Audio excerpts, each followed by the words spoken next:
Hello, everybody, and welcome to the Human Echoes podcast. I'm Albert Berg, I'm Tony Southcott. coming to you this week with our review of Teeth, It's a the little movie chompy about up the in weird vagina. here. Vagina dentata, it's real. I love that scene. It's just like this movie had a really interesting tone, and it knew when to go camp and when to go serious. I thought anyway. I could not help but imagine watching this. What was your first reaction to seeing Essentially, the stuff that goes down? We'll talk about it in detail, but I just want to get your raw thoughts here, Tony, because you just saw it last night. Yeah, and I enjoy brutal violence in movies. Like, I really do. So, I wasn't getting the thing like most people get where they're, like, wincing and kind of, like squatting into the couch. Like, I was laughing my ass off. Every time a dick got bitten off, like, I was just laughing. I'm a messed up person, Al. Okay. Even the last one? Even the last thing that happened? The last guy's... I was still laughing about it. I didn't laugh, but by that point I was like, alright, this is the movie, I've seen this happen before, I'm good with it by now. And You're then... a little desensitized. I was not desensitized enough, apparently. Because that last thing that came down with you know what it is. I don't want to spoil it for people, because I think I want people to see this movie. Some people, anyway. It's on Netflix right now, so...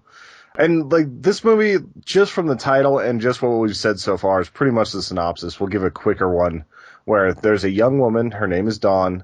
She's an abstinence-only educator, probably about 16, 17, in high school and everything. And she's struggling with aspects of her sexuality because she just, or with the abstinence part of her sexuality. Yeah, I was going to say, she's telling everybody that they need to abstain from sex, but she's a teenager. Yeah. And really, like all hard. teenagers, she's kind of interested in sex. Yeah. And, whenever things finally go down, well, that's when she finds out that she has teeth down there. Yes. And it's not like normal teeth, it's like lamprey eel style. When they showed that one, you never get, a cam up the vagina shot, which I'm thankful for in one sense. But in another sense, I kept thinking maybe they were going to go there, but when they showed you just that one tooth and just kind of, let your imagination fill all that in, that was pretty bad enough for me. I was like, you know what? I don't need to see it spelled out. I'm sure it looks bad. Well, that goes back to if you can't afford the budget for the monster, just don't show the monster. Well, and I think that, okay, to back up, this is a movie about a woman with vagina dentata, Tony. And having seen the types of movies we've seen and watch for the podcast, I was not expecting this to be anywhere nearly as good or as thoughtful as this movie turned out to be.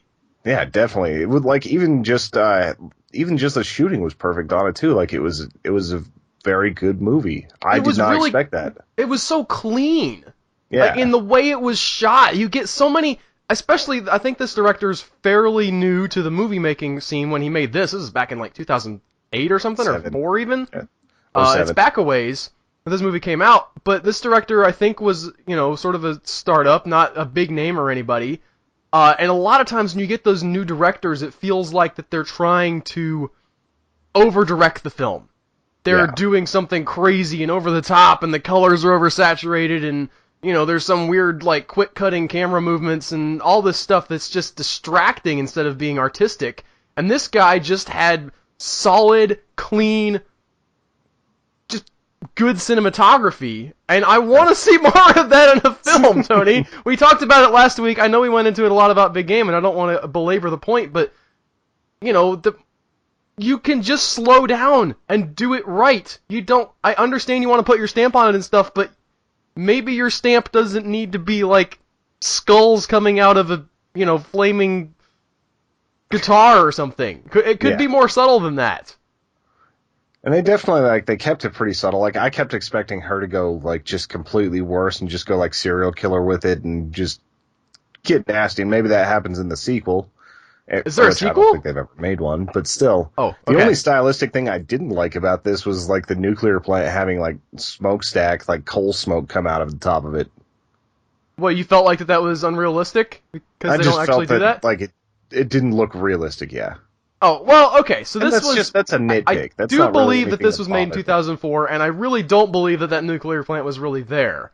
Yeah. So they had a special effect, which I thought looked fine for the movie. You could argue, you can nitpick and say it wasn't the best special effect ever, but they needed to have that in the background as, sort of an explanation for, why she has the teeth, and B, I think sort of like the industrialization of society. That's just a great iconic image of her little suburban house that she lives in the shadow of these giant smokestacks. I mean, that's one of the first things you see is the camera panning down from those smokestacks to them in the front yard. And I thought that, you can't do that physically. You can't build smokestacks behind a house. So, the digital stuff makes it possible even if it wasn't as honed back then. And I thought that you could, again, it probably wasn't perfect, and it certainly wasn't up to big movie standards, but it wasn't like The Asylum or something where they just slopped it in there. It felt like they did the best they could, and I'm willing to forgive,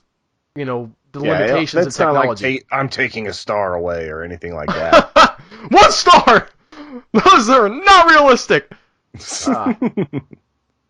But I thought, there was a lot. I think that there was an interesting number of special effects in this movie that did work. We talked about all the penises getting bit off. Like, all of those looked, I was gonna say just great, brutal, but not great, graphic, but like crazy. They looked, if you had your penis bitten off by somebody's vagina with teeth in it, that's what it would have looked like. Yeah. If you watch this movie after that, first off, you're brave. Second off, I'm sure you'd have episodes of PTSD. But I thought that it was neat too because really this is a movie about female empowerment, and not in a sort of, you got your rape revenge stories that have come along, and that's sort of been this, like an early harbinger of maybe, the woman coming back, but it's still sort of a male-centric story. This is a rape revenge story where the revenge happens during the rape, and because of the rape. It's changing around the dynamics of the sexuality to give the girl the power. And that theme plays out through the movie until the very, very end, when you get to all the stuff that goes down there, where she is no longer afraid. She's lost that fear because now she has the power to take control that it used to belong to the guys in her life. Yeah.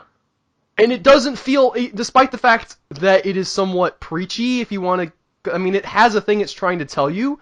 It's trying to say something, but it never feels forced, at least to me. These all felt like real choices that these characters would make.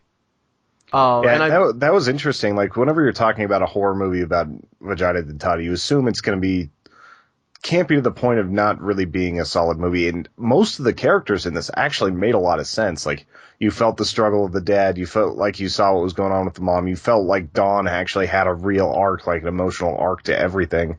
Even the brother had a little bit of an arc, even if he was just an asshole. I thought the brother was interesting because in the text, there's not a lot there, right? Like, he's just a jerk.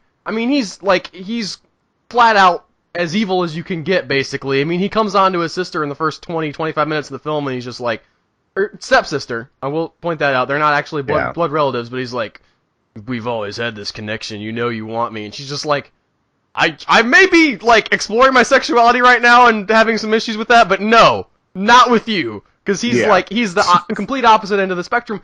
And yet, there was something about the way that actor played him that I thought brought a lot of humanity to that very, almost cartoonishly evil role. Yeah. And I really respected that. I really liked how he displayed that. Yeah, and it was just like an emotional struggle in even the expressions. So it was definitely an impressive acting job by that guy. I looked him up on IMDb. I didn't see anything too major otherwise, but he's definitely good at what he did. Yeah, he didn't he could have gone, way, way over the top with the role like that, and I think that... Could be like Ramsay Bolton or something. Right, and it was interesting, too, kind of how his character was defined by his relationship with his girlfriend. And her, sort of representing that female fear, the submissive side of the sexuality where, well, I don't have any power, I can't take control, so this is what I have to deal with. Yeah.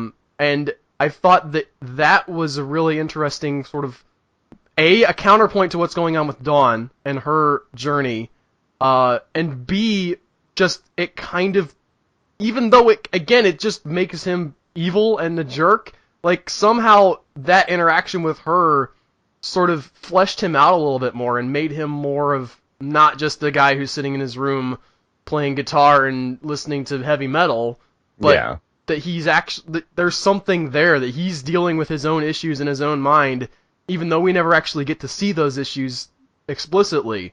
Yeah, we barely see him outside the bedroom, really. Really, yeah. There's one scene where he's outside of it. Yeah, he punches the dude off the porch. Yeah. And goes back inside. I did feel the early parts of this film, this is probably just me, but I felt like the sort of Fundy bashing tone was a little bit more than I needed to have. You know, me personally being a Christian and having, you know, I did wait until marriage, Tony. I know that that's very weird, but I didn't have any sex until after I was married, and I'm doing fine. And I don't think that idea necessarily is a bad one, but I also understand why they had her character put in that role. Yeah. Because it was necessary for them to be like, she has not had sex before. Yeah. You know, the only part, like, the beginning part, I was in seminars that were exactly like that. Like, they had people come to our school and in our health classes, and they gave, like, the big abstinence-only thing. So, like, I saw that. I had a lot of that stuff happen. The only time I felt like Fundy bashing was after she was raped, and she was trying to do it again. And, like, the kids were just, like, all in unison chanting and things like that. And I know that stuff like that happens. Like, I've seen a little bit of it.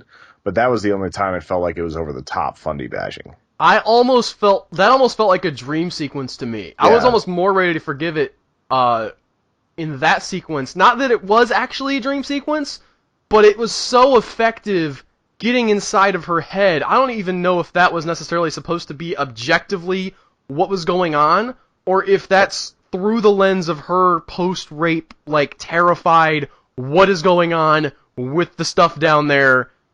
I just had sex. I wasn't supposed to have sex. Everything went wrong. Like, my dream man turned out to be a nightmare and, like, tried to rape me. All that stuff. And in her mind state, it could have been like an unreliable narrator moment just with how perfectly everything was happening.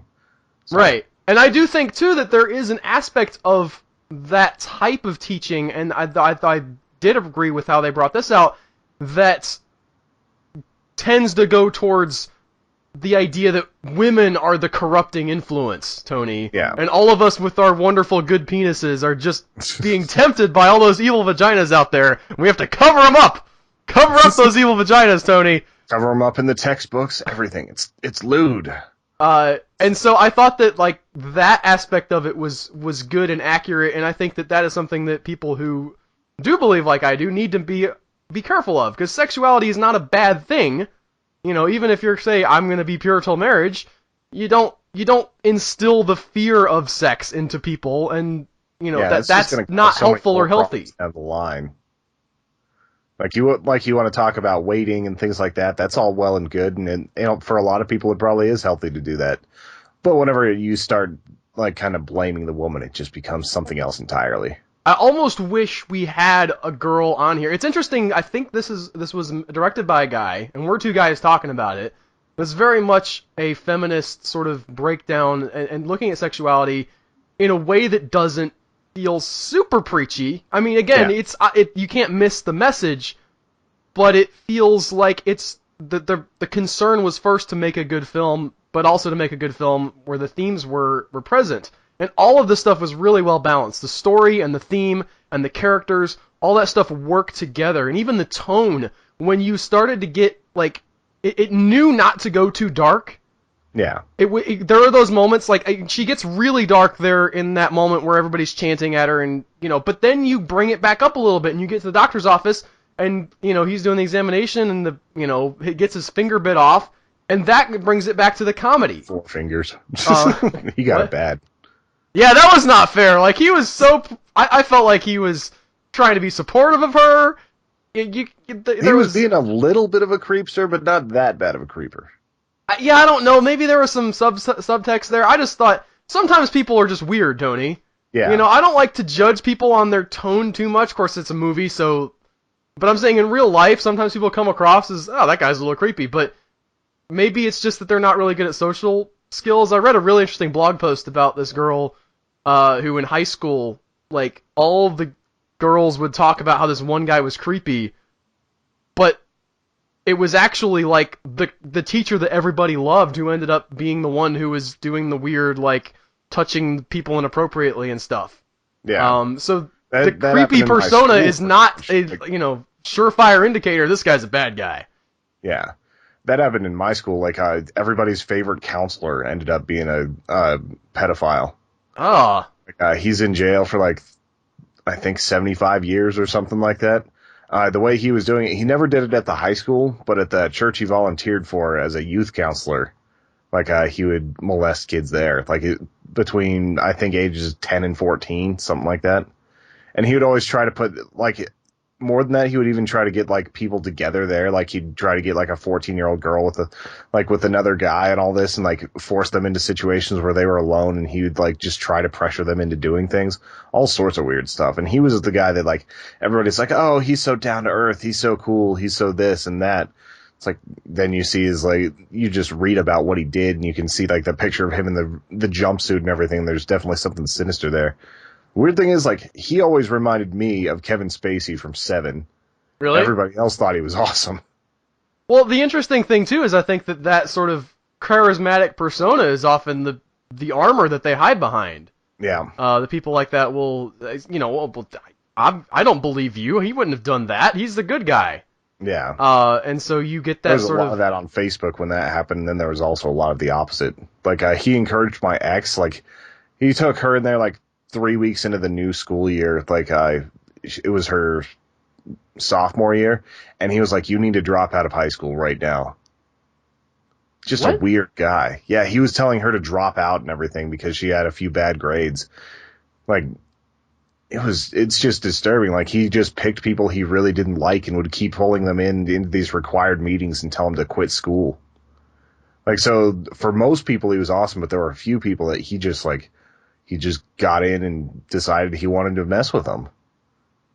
I have had some close contact with people, not personal contact, not that kind of contact, but I have had friends like who I looked up to who turned out to be scumbags of the highest order, and I don't want to go into it too deeply, but that, man,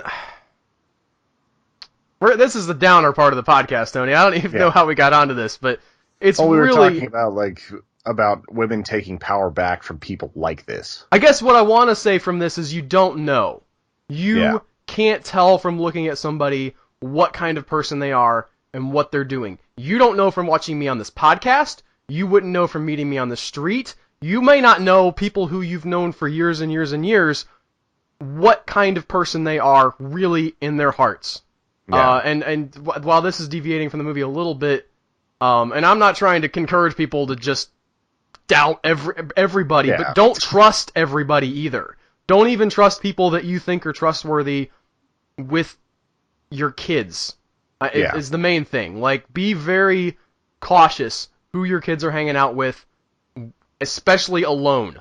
If don't just assume that because you've known this person for years that they're okay, because that's a dangerous assumption to make. Yeah. And we don't want it to go like Dateline, where everybody's terrified to let their kids do anything. No, that's a sucky. See, that's what I'm saying. That's a sucky way to live if you just don't ever. Your kids have got, for one thing, the problem here is that people know, when you do know someone, then you trust them. And 90% of the time, when stuff like this happens, it's either a family member or a close friend. Yep. Like, it's not. Might even be higher than 90% from what I've read, too. Let your kids go out and play on the street. The pedophiles aren't out there. They're at the family reunion or something like that. I don't want to bring everybody down, but, like, let your kids be kids and let them have fun, but just be aware that you don't know people. Yeah. This is a facade. This is a mask. There's something behind it that you can't see. And maybe it's good and maybe it's not. Yeah. There's just a lot of people like struggling with that. And, like in Germany, they've got it to where if you have those sorts of urges now, you can report to a doctor and they'll give you chemical castration. Wow. It's just I thought you were gonna say like counseling or something like no, that, like but just they like will nope. literally snuff out your desire for that.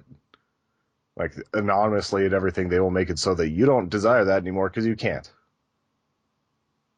I guess the worst thing for me to think about, Tony, is to realize that even to people as awful as to doing as awful things like that, they can justify some level of it to themselves, and what they can't justify, they're like, imagine being trapped in that persona.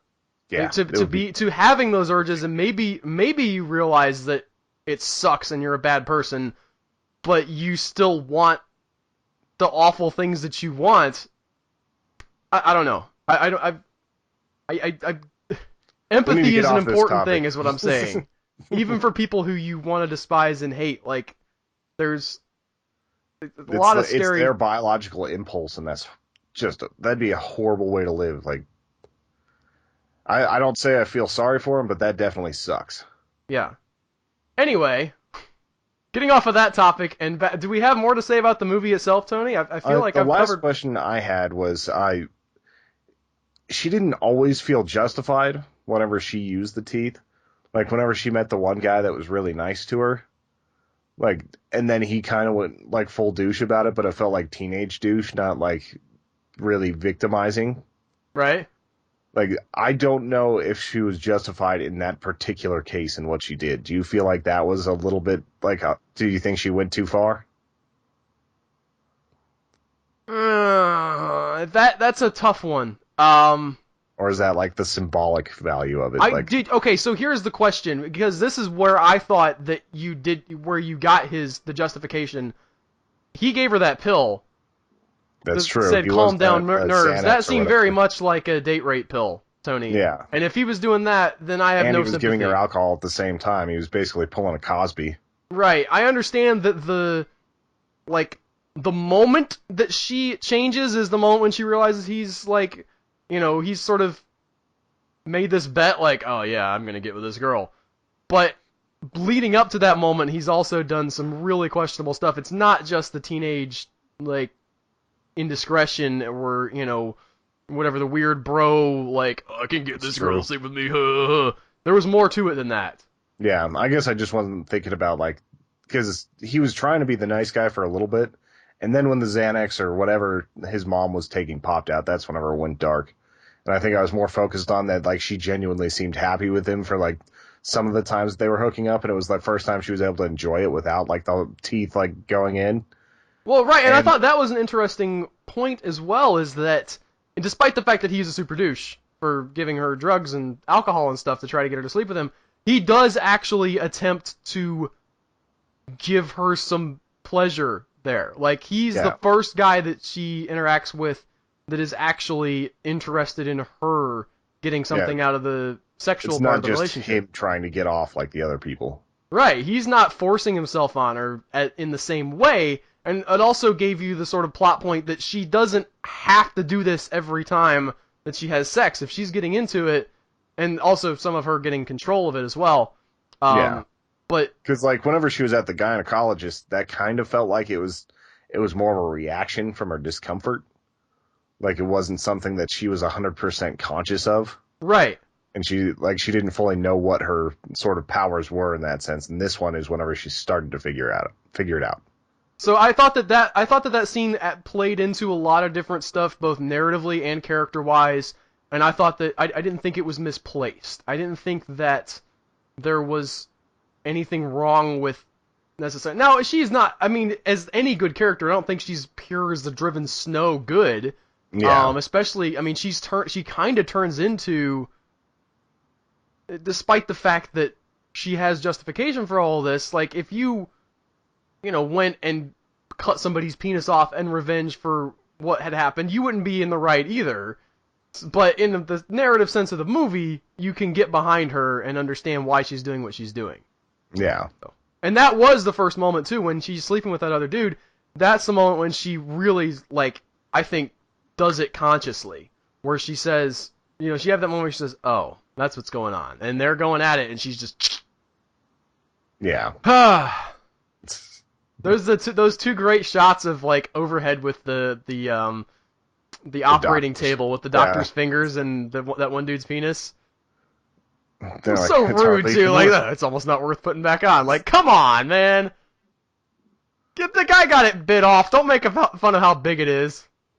Maybe he's a grower instead of a shower. You don't know. Yeah, I'm sure there's some shrinkage involved whenever you get it bitten off. But I think that was also tying in thematically with the whole emasculation theme. That's possibly one of the most. I'm sure there's also a lot of smart-ass doctors too. Yeah. Well, no, I'm just saying, like, if you haven't been literally emasculated enough by having your dick bit off by the girl's vagina that you were sleeping with, to have someone then make fun of the size of your penis that had just gotten bit, like, that's icing on the cake. Yeah. That's mayo on the hot dog. The other part of the doctor scene that was hilarious is they're like, how did this happen? He just grabs the gas mask and starts gassing himself. Which I thought was a great reaction, because it's like, they're not going to believe me. They're not going to, nobody's going to say, like, oh, vagina dentata, alright, well. So and there's no point in him even going through that exercise. Yeah. But anyway, that was Teeth. Teeth, I would definitely recommend. It's on Netflix right now. And I wasn't sure what to expect from this movie. I thought it was going to be, Netflix said it was like a 3-star rating for me. Like kind of the bottom level of it. I would have given this a 4, just because it was a well-made movie over a topic that's kind of easy to mess up. Yeah, I don't know if it's all the way up to a 5 for me, because I didn't love this movie. I wasn't like, oh, I love this movie, it's so great! But it just didn't, it's just solid, competent filmmaking that has a point, that has, something to say, that says it in a really interesting way, that goes in some places that you're not expecting. There's some humor there that sort of comes out of left field. It gets camp when it needs to. We didn't even talk about, at the very beginning, we talked about the vagina dentata when she's just going around yelling about it. But it just, it felt like to me it made all the right choices, and I cannot imagine making a better film than this. Maybe a more fun film, maybe a gorier film, but not a better film about vagina dentata. Yeah. So, props to you, filmmakers of this movie. I don't even know. I gotta see. Is this guy making anything else? I didn't check. Like, I was looking at the actors, not the director. But we should definitely give him props. Do you have your computer? I am pulling it up right now, Tony. All right. Okay, director is Mitchell Lichtenstein. Oh, Angelica is what he's directing actually right now. Couple living in Victorian London endure an unusual series of psychological and supernatural effects following the birth of their child. So that came out in February. I kind of dig those psychological horrors more than most. Might be my favorite genre, like the Innkeeper style. Like a little bit psychological, a little bit ghost story. Oh man, Innkeepers. I think I'm to the level now where I could actually watch that again if I found some time. Where I've calmed down from how scared I was the first time I watched it. I was like, all right, I've processed all that. I could go back in and watch it again. But holy crap, was that a good movie? That's from early days of the podcast. If you guys are newer viewers and you haven't seen Innkeepers, go watch Innkeepers right now. Solid horror film. Yeah, that was one of Ty West's, right? Ty West, yes. That began our love affair with him, and he has not yet, in my mind, lived up to Innkeepers. Yeah. He tried with House of the Devil? Yeah, House of the Devil I didn't like as much, and then I didn't like the found footage one we saw more recently as much. VHS? Not VHS. Or no, the one where they go to Jonestown, but it's not Jonestown. Yeah, the Sacrament. The Sacrament, yes. Both of those were solid efforts, but did not live up, in my mind, to just great film is Innkeepers. So. And it's just so rare for me to be kind of scared while watching a movie. The Innkeepers did that for me, so that was refreshing.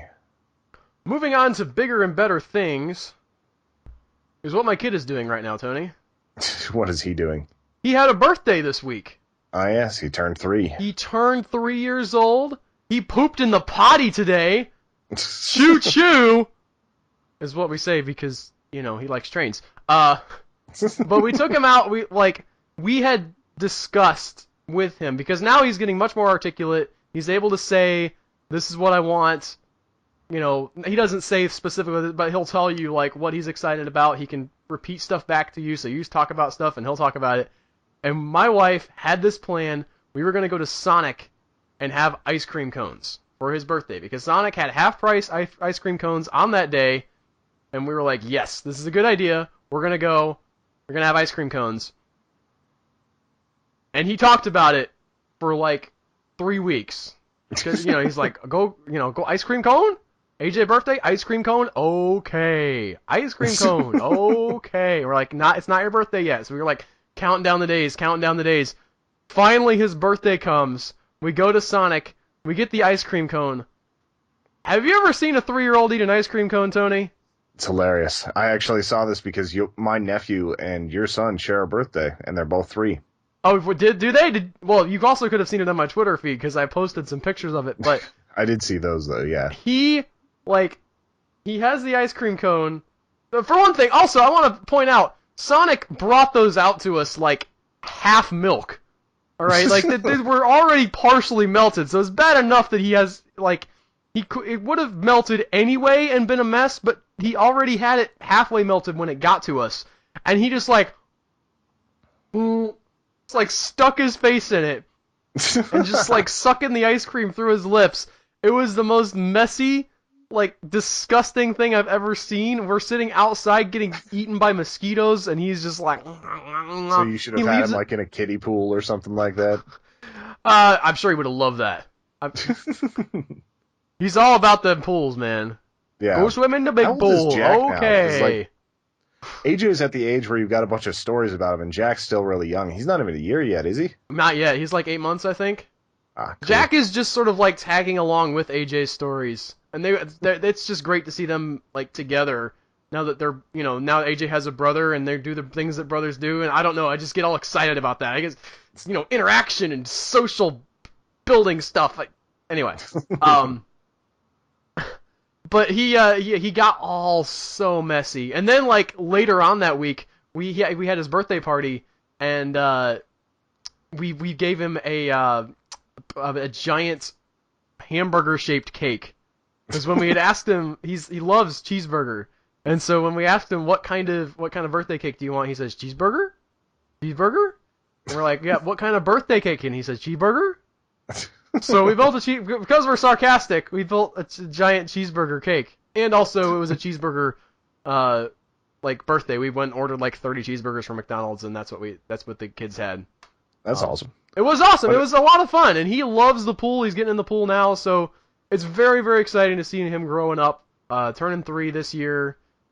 I guess he'll turn 4 next year. I assume that's how that goes.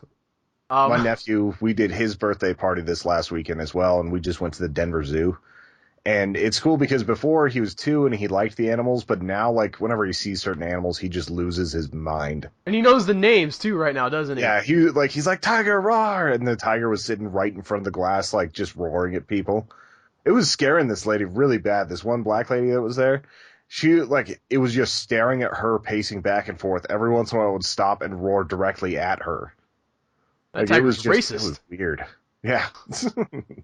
Well, this is Colorado. There are almost no black people.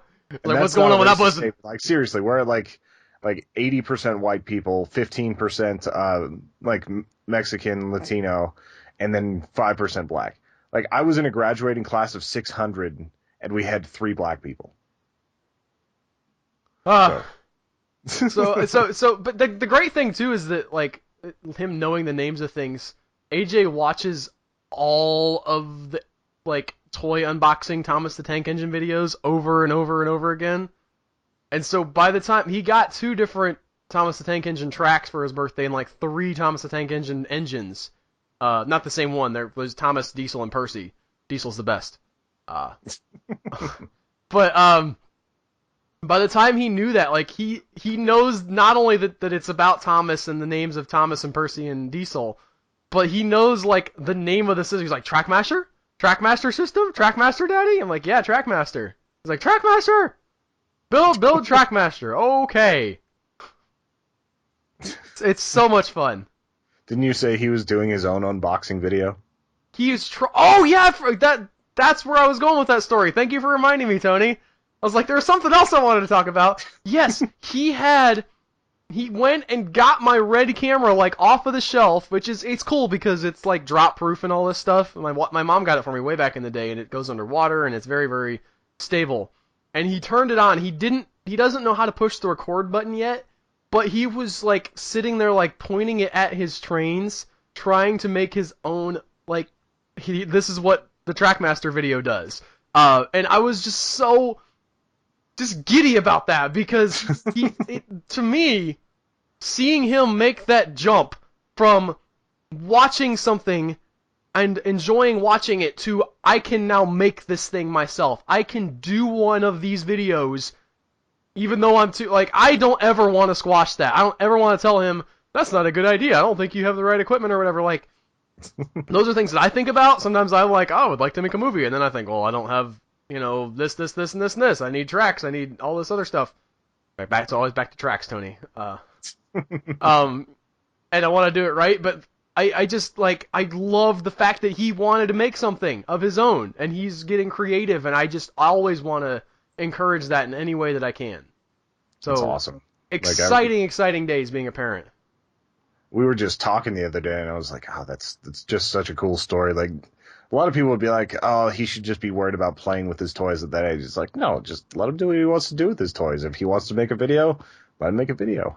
Yeah, and I think that really speaks to the sort of era that we're growing up in now, where a lot of things, I think in the past, maybe when we grew up, all of the stuff that we saw was very professionally produced and top grade, like made in a studio, lighting and tracks, and even the cheaper stuff had quote-unquote professionals working on it. And to have the era of YouTube now where he can watch people who are making their own things and have that connection of, oh, I could do that, I think that is very exciting to have him coming up in that mindset from a very early age. I've obviously connected with that mindset to a certain degree. We have a podcast. I do video reviews. We do lots of writing. There's a lot of creative stuff going on here right now. A lot of creative stuff. I wrote some stuff today, man. I had all kinds of writer's block writing the rundown post last week. Anyway, it was fun. Yeah. Anyway, enough about that. It is time for our Twitter question segment. Every week we ask for your questions. If you have a question for us, the weirder the better. Send it in to Human Echoes Podcast, hepodcast.com on Twitter, and we will, if it doesn't suck, we'll answer it on the show. Tony, what is the question that we got this week? This is from Wheelbarrow Full of Dicks. They're making a comeback. It's so appropriate for this episode, too. I'm going to tweet them about that. I mean, if she worked long enough, she could have her wheelbarrow. Or she could have a very small wheelbarrow, Tony. That's also an option. And forgive me for looking so strange while doing this. Both of my eyes have iritis right now, so it's a little bit hard to read. You're given a lifetime supply of butterscotch pudding all at once. You have nowhere to keep it all. What do you do with it? I think the real question comes in is, what is a lifetime supply? Let's say that you ate it once a week for the rest of your life. I was going to say, if you just ate nothing but butterscotch pudding, the lifetime supply would probably not be very large. Yeah. But let's go with the frame of like 52 times a year you have like a standard cereal bowl size thing of pudding. Okay. Where do I put it? Yeah, what do you do with it if it just like shows up at your door like in a swimming pool or something? Oh. No, is it going to go bad, Tony? I'm sure it eventually will. So it's like, are they in little cups? Are they in little like pudding cups? Can they be in pudding cups for the purposes of this thought experiment? Yes, they can be in pudding cups. Let's say so you have an entire, let's say it's a pallet. Yeah. Just for this purpose of simplification, let's say 2 pallets. A lifetime supply is a pallet of pudding cups. And it's stacked way high. It's stacked all the way to the ceiling, 8-foot ceiling, regular 6x5 pallet.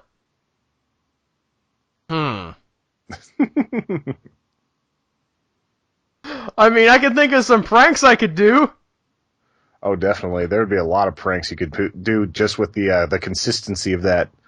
Or you could fill up a pool and have a good time. You could fill up a lot of things.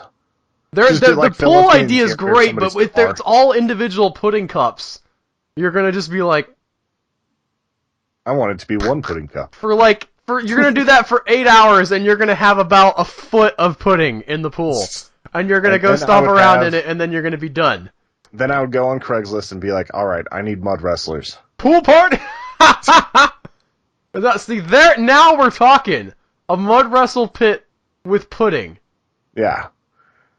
Like, imagine how weird and satisfying it would be, like, if you hip tossed somebody and they just landed, like, flat in pudding and it just, like, went, just sprayed everywhere. Well, the butterscotch, too, is so sticky. Like, sticky. belly flop into it. Right? Like, whoever gets in that. You gotta have, like, the garden hose ready to help these people out whenever they get up, though. Well, yeah, but it's just gonna, like, even garden hose, you're gonna be showering that sugar off of your skin for the next 3 days. Yeah. It's gonna be in your ears and, like, stuck in places I don't want to talk about. Yeah, you'll be like pulling it out of your armpit hair forever after it congeals. If it's like chunky butterscotch, even worse.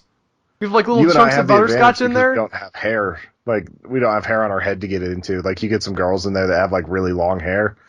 Man, that would be a pain to get out. I don't. What I'm saying is, I don't want a lifetime supply of butterscotch pudding. That's not a thing that I need in my life right now. My lifetime is good enough without it. You could be altruistic and boring and be like, I would take it directly to the food bank and drop it off. Instead, I think of waste and pudding. Imagine if you just let it sit out in the sun for like a week. Well, some of that stuff doesn't break down that fast. If it's really processed food, it might not even get like nasty. It might just be like, well, I was expecting this to be interesting. After all the water starts dehydrating out of it, it just turns into like a weird crusty nastiness. Well, you'd also have like 8,000 flies stuck to the top of it. Like this just dying. Just trying to lower the entire population of flies in the area. The point being, who would give away an entire lifetime? Like, that's never a good. Eating it's not good for you. Yeah, it's like Willy Wonka style, like a lifetime supply of chocolate. That's pretty bad for you. The best thing you can hope for is just go find the bad person that you like the least and throw it at their house. And then be sad because the containers aren't that flexible and they just bounce off. Yeah, and then the person has the front yard just littered with it and probably go through a window. Have you ever been egged before? I have not. Please don't. If you can, like, somehow figure out my address, I don't actually be too sneaky about that. I don't also advertise. Al's address. But if you're a watcher of the podcast and you find out where I'm living, please don't come and throw eggs at my house. If you do, I'll clean them up and I'll be okay. It's not the worst thing that could happen, but you know. I was egged in my car once. While you were in your car? While I was driving. Okay. Was the window up or down? What's that? Was the window up or down? It hit my front windshield. Okay. Like, I was going about 45, and I just saw, like, a bunch of kids run and throw something, and I thought it was a rock, so I was about to go off-roading and run them down. And all of a sudden, it just explodes like 3 eggs on my windshield, just yellow yolk everywhere. I can't see anything. And so I have to pull over, and I'm just like, I'm driving through the neighborhood after I get it cleaned up looking for these kids. But I saw that they scattered in all different directions. I don't think they expected to have a coordinated strike of 3 eggs hit my windshield so perfectly. Like, that was someday those kids are going to have a podcast, and they're going to be talking about, like, oh man, one time when I was a kid, like, I don't know what we were thinking. We're like, we're going to egg somebody. And I don't know what we thought was going to happen. This dude, like, almost got in a wreck. I thought we were gonna, like, we had to scatter and get out of there. That's the more interesting story of those kids, like, running home and, like, hiding in the bushes, and you're, like, driving by in your car, cursing because you haven't had windshield wiper fluid installed. Yeah, I found one kid that might have been them. I was like, I will give you $50 if you sell out your friends. Is that for real? You said that to him? Yeah, I told him that. And he didn't do it? $50 cash right now if you tell me who did this. And he was like, oh, I don't know, man. I don't hang out with kids like that. I'm like, you little asshole. I would never. I don't understand why you're looking at me. Yeah. Like, this empty egg carton, I've had this all day. It's been empty all day. The way they got away with it, though, is they were in a green belt, like this little, near a drainage ditch, so it wasn't just normal, like, road area. I would have had to have really watched it, like trying to get in there with my truck because I might have fallen into like the drainage ditch. So like they just had like the perfect spot. It was like 12:30 at night. It was just a bad time, and I just got like that was the loudest thing I've ever experienced. I think 3 eggs simultaneously hit your windshield while you're going that fast. Oh, the volume. Windshield broken. Interesting. Yeah, it was I just didn't think like about this that. horrible clash. That is very cool. I wish I could see that in slow motion. I'm sure somebody has a slow motion camera has filmed something like that, and obviously eggs breaking is a big deal, but like 3 eggs smashing into a windshield at the same time and breaking and just splattering over the glass. Like that seems like it'd be a cool image. Yeah, you could get like the image from inside the truck, you could get it from the side, all that. That's it, Tony. Let's take out a loan and buy a slow motion camera so we can test it. How about we lease it for a day? I don't want to pay $100,000 for a Phantom Flex. They're expensive. Everything's so much cooler in slow-mo, though. It is. Man, Discovery Channel shows about that. One of the most successful channels on YouTube only puts out a video every month, and they've made so much money from it. Well, listen, they put out quality. No, they do. I'm saying they don't have to put out like a daily or weekly episode. They don't have to like make it so that it's like there's no novelty anymore. They can do the weird things where they get the newest, fastest camera that does like 90 gigs a second of data, and like have a CD explode from just the centrifugal force. Anyway, let's not talk about all the people that we would like to be, Tony.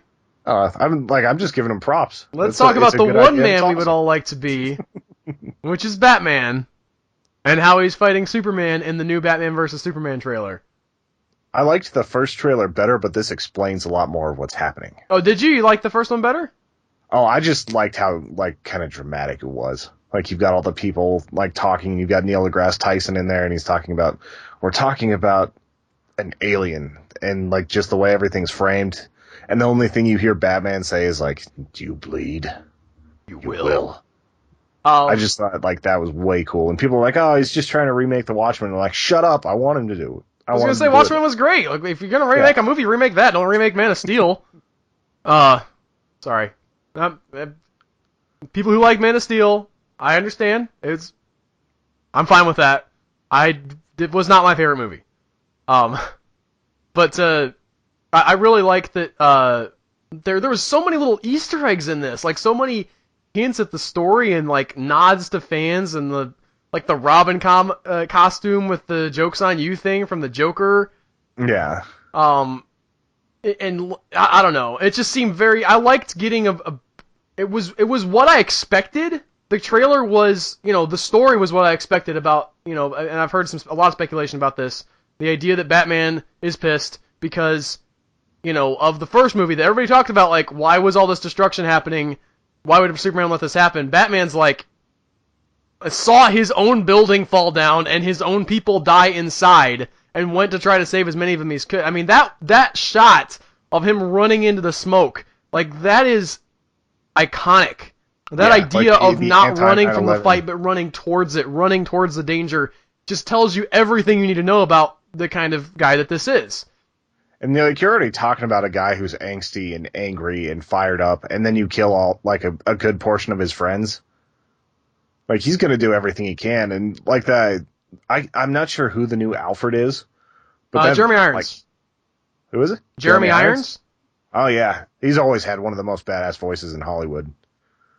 Like, so, like, whenever he's just explaining it, like, the rage that turns good men cruel and everything, it's like, yeah, you can see why why Bruce Wayne is doing this. I do like, too, that it seems like neither one of them is really right.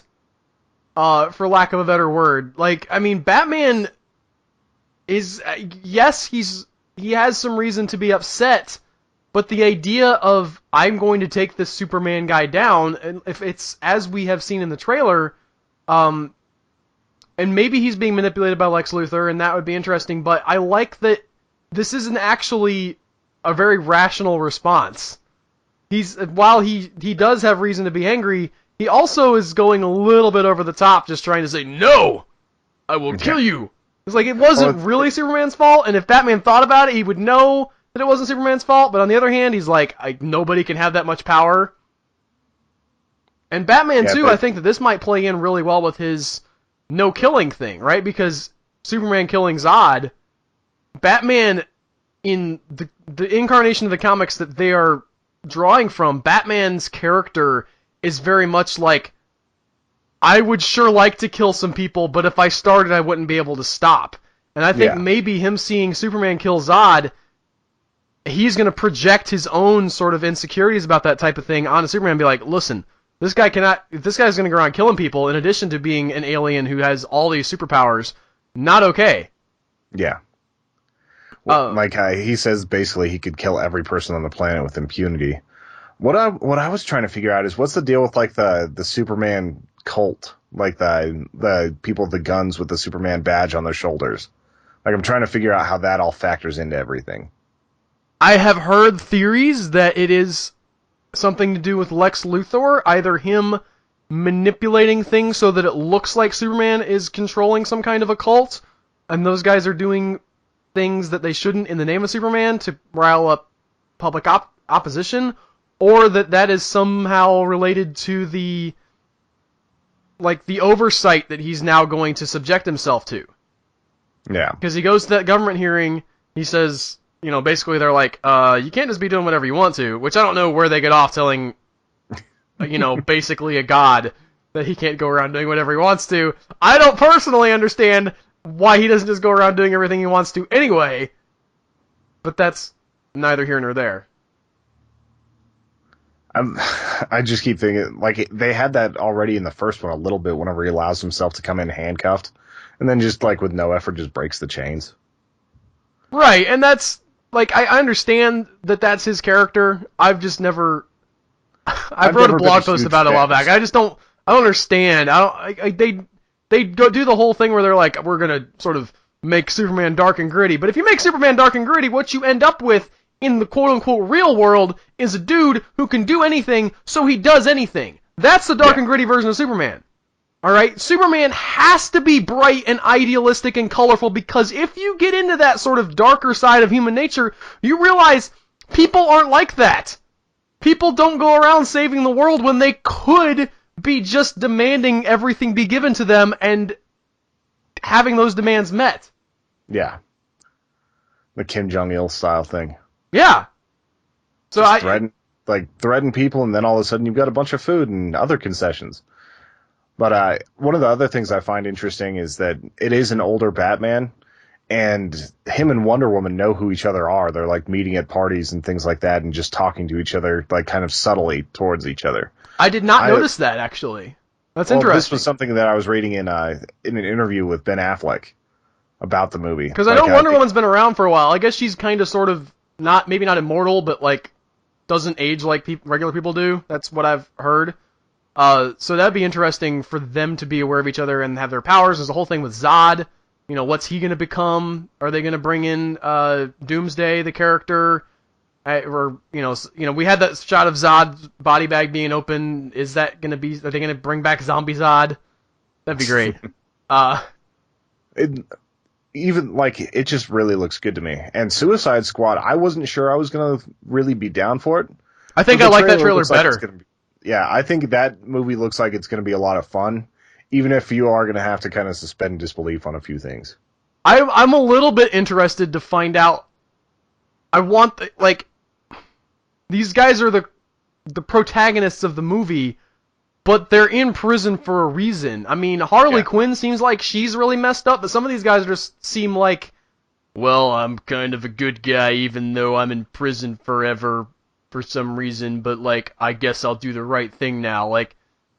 I want these guys to mostly be despicable. I don't care if a couple of them, sort of have a heart of gold, but I really am interested in the dynamic of truly evil people being forced to do good things, and sort of exploring those characters. So I didn't get enough sense of the individual characters to know how they're going to play off of each other, but visually it looks really stunning. Yeah. Plus, if DC's finally doing, their shared universe and everything, it's cool to see what some of the players are going to be, especially the bad guys. Oh, definitely. And, I mean, I thought that, I guess the most visually striking thing about that trailer was Harley Quinn. Oh, yeah. Which she's interesting because she doesn't have any powers. She's just crazy. Yeah.